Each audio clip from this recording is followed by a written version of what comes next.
अस्सलाम वालेकुम, welcome to अपना मैथ। उम्मीद है सब खैरियत से होंगे। तो इससे पहले हमने पहले लेक्चर में कुछ चीज़ें डिस्कशन की थी। अभी हमारी सेट की टाइप्स चल रही थी। तो इससे पहले हमने difference of set, intersection of set और इसके अलावा यूनियन ऑफ सेट को डिस्कस किया था। तो अभी हम चलते हैं complement of set. Complement of set ये भी बहुत इंपॉर्टेंट टर्म है। तो अब इसको देखें, बहुत आसान है। आप इसको थोड़ा सा ध्यान से समझेंगे तो इंशाल्लाह आपको जल्दी समझ आ जाएगी। तो कहता है complement, the complement of set A is denoted as. कैसे हम इसको डोनेट करते हैं? ए बार से, ए डैश से हम डोनेट करते हैं, या फिर ए के ऊपर छोटा सा सी डाल के ना हम इसको डोनेट करते हैं ए के कम्प्लीमेंट को।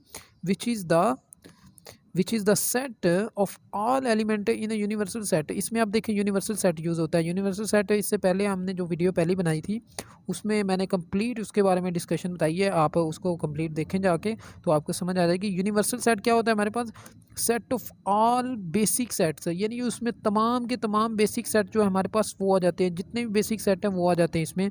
तो क्या कहता है कि ए सी जो है हमारे पास, विच इज़ द सेट, कैसा सेट है? Of all element in the universal set that are not present in A.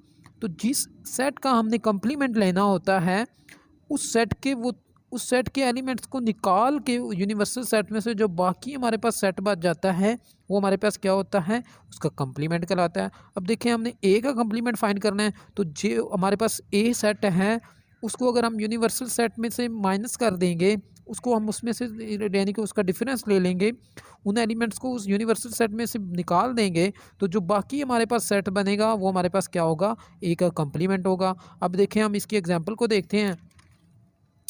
Example देखेंगे तो आपको इंशाल्लाह समझ आ जाएगी। देखें, ए कंप्लीमेंट हमारे क्या क्या होगा? ए का कंप्लीमेंट जिसको हम ए डैश से भी शो करते हैं तो वो क्या होगा? यू माइनस ए, और इसको हम ऐसे भी लिख सकते हैं यू माइनस ए। तो ये हमारे पास क्या होगा? कंप्लीमेंट होगा। आप खुद से एग्जांपल लेके इंशाल्लाह इसे करें तो आपको समझ आएगी। अगर प्रॉब्लम हुई तो मुझे कमेंट में बता दें, तो मैं आपको ये इसकी एग्जांपल कर दूंगा। उसके बाद आ जाती है हमारे पास term equivalent set. Equivalent set क्या होता है? Two sets. इससे पहले हमने इक्वल सेट, जो लास्ट वीडियो हमने बनाई थी उसमें हमने इक्वल सेट को डिस्कस किया था। इक्वल सेट और इक्विवेलेंट सेट में एक छोटा सा डिफरेंस है। तो इस वे में आप देखेंगे, अभी मैं आपको इसके बारे में बताता हूँ तो आपको समझ आ जाएगी। Two sets A and B are set to be equivalent set if they have same number of element but different element. If they have same number of element, उसमें क्या था? Same number of element and same element, यानी कि दोनों set जो होंगे अगर उनके एलिमेंट भी सेम होंगे इक्वल सेट में, अगर उनके एलिमेंट भी सेम होंगे और नंबर ऑफ एलिमेंट भी सेम होंगे तो फिर वो क्या होंगे? हमारे पास इक्वल सेट होंगे। लेकिन यहाँ क्या है? Two set A and B are set to be a equivalent set if they have same number of element but different element. Number of element same होने चाहिए बट एलिमेंट क्या होने चाहिए हमारे पास? डिफरेंट। अब ये देखें, इक्विवेलेंट सेट में क्या है कि number of element in A is equal to number of element in B, then two sets A and B are set to be equivalent set.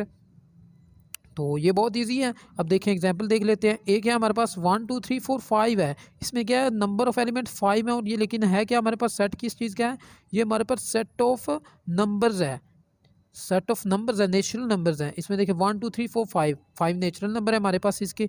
और ये देखिए सेट ऑफ अल्फ़ाबेट है। इसमें क्या है? A B C D E, इसमें 5 हमारे पास alphabet हैं। तो इसकी भी कार्डिनलिटी 5 है, इसकी भी कार्डिनलिटी है। इसमें नंबर ऑफ एलिमेंट 5 है, इसमें नंबर ऑफ एलिमेंट 5 है। तो ये दोनों सेट आपस में क्या है? इक्विवेलेंट हैं, लेकिन आपस में इक्वल नहीं है। उसके बाद आ जाती है हमारे पास ओवरलैपिंग सेट। ओवरलैपिंग सेट क्या होता है? कैसे सेट हों तो हम उनको कहते हैं कि आपस में ओवरलैप हैं, ओवरलैप कर सकते हैं, ओवरलैप हैं, ठीक है।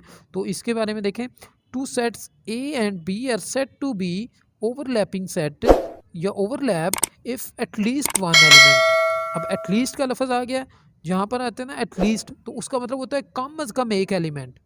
क्या होता है? कम अज़ कम एक element. Two set A and B are set to be overlap if at least one element from A appears in B, यानी कि ए में ऐसा एक एलिमेंट लाजमी हो जो कि बी में अपीयर हो, यानी बी में भी मौजूद हो, जिसको हम ए में ऐसा एलिमेंट हो जिसको हम बी के ऊपर ही मैच कर सकते हों, ओवरलैप कर सकते हो। तो ऐसे दो सेट्स को फिर हम क्या कहेंगे? वो हमारे पास ओवरलैपिंग सेट होंगे। अब देखिए, हमारे पास दो हमारे पास सेट दिए हुए हैं। एक ए है, ए में हमारे पास क्या है? 2 4 8, ये 3 एलिमेंट्स दिए हुए हैं हमारे पास। और इस तरह बी हमारे पास 4 6 10। तो अब देखिए, हमारे पास ये दोनों आपस में क्या ओवरलैप करते हैं कि नहीं करते हैं। अब देखें एक एलिमेंट लिख लिया हमने, अब इनके दरमियान चेक करते हैं 2 4 8 ठीक हो गया। उसके बाद बी में लिख देते हैं 4 6 और 10 ठीक हो गया। अब 2 जो है वो किसी पर मैप नहीं कर रहा क्योंकि 2 नहीं है इधर हमारे पास, 4 है तो 4 कर रहा है, तो हमें एक एटलीस्ट 1 एलिमेंट मिल गया। अब बाकी देखें 8 भी नहीं कर रहा है या 6 और 10 भी नहीं कर रहे हैं आपस में, तो 4 जो है वो 4 पे कर रहा है। तो हमें एक एटलीस्ट ऐसा एलिमेंट मिल गया है जो कि एक दूसरे के साथ ओवरलैप कर रहा है, मैच कर रहा है, इंटरसेक्शन कर रहा है, ठीक है, जो कॉमन एक दूसरे को कर रहे हैं। तो फिर हम क्या कहेंगे कि जो हमारे पास दोनों एलिमेंट हैं, दोनों सेट हैं हमारे पास, सॉरी, वो क्या हैं आपस में ओवरलैपिंग सेट हैं। इसके बाद लास्ट टर्म है हमारे पास सुपर सेट। ये बिल्कुल रिलेटेड है जिससे सबसेट हमने डिस्कस किया था, बिल्कुल उसी के साथ रिलेटेड है। वो कहता है कि सुपर सेट क्या होता है हमारे पास, ये भी सबसेट की तरह बिल्कुल उसके अपोजिंग में चलती है। जब आप किसी चीज़ का सबसेट फाइंड कर लेते हैं तो उस जिस चीज़ का वो सबसेट होता है वो सेट उस सबसेट का क्या होता है, सुपर सेट होता है। आपको इस तरह समझ नहीं आएगी, अभी मैं आपको समझाता हूँ तो आपको इंशाल्लाह समझ आएगी। देखिए, let A and B be two set then A is a super set. A और बी हमारे पास क्या हैं, दो सेट्स हैं। तो वो कहता है कि ए जो है उसको हम कहेंगे बी का super set if each element in B is present in A. वो कहता है कि अगर तो हमारे पास बी में जो हर एलिमेंट मौजूद है, अब बी देखें इसका सबसेट है, क्योंकि बी में अगर हर एलिमेंट जो मौजूद है वो ए में मौजूद है तो ज़ाहिर बात है फिर ए का वो सबसेट हो गया। तो if every element in B is present in A and it is denoted as A is a super subset of B. तो अगर तो बी में हर एलिमेंट जो है वो ए में भी मौजूद हो तो ए को हम फिर क्या कहेंगे, A is a super set of B. इसको डोनेट हम कैसे करते हैं, is a super set of B. लेकिन देखें एग्जांपल देखें, A is equal to 1 2 3 4 5 and B is 3 4 5।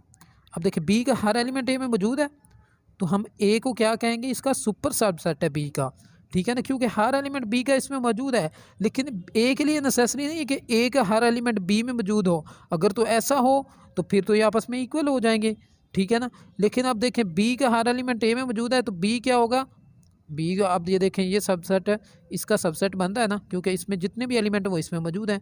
तो बी सबसेट है ए का और ए जो है वो क्या है, सुपर सेट है बी का। तो उम्मीद है सबको समझ आई होगी।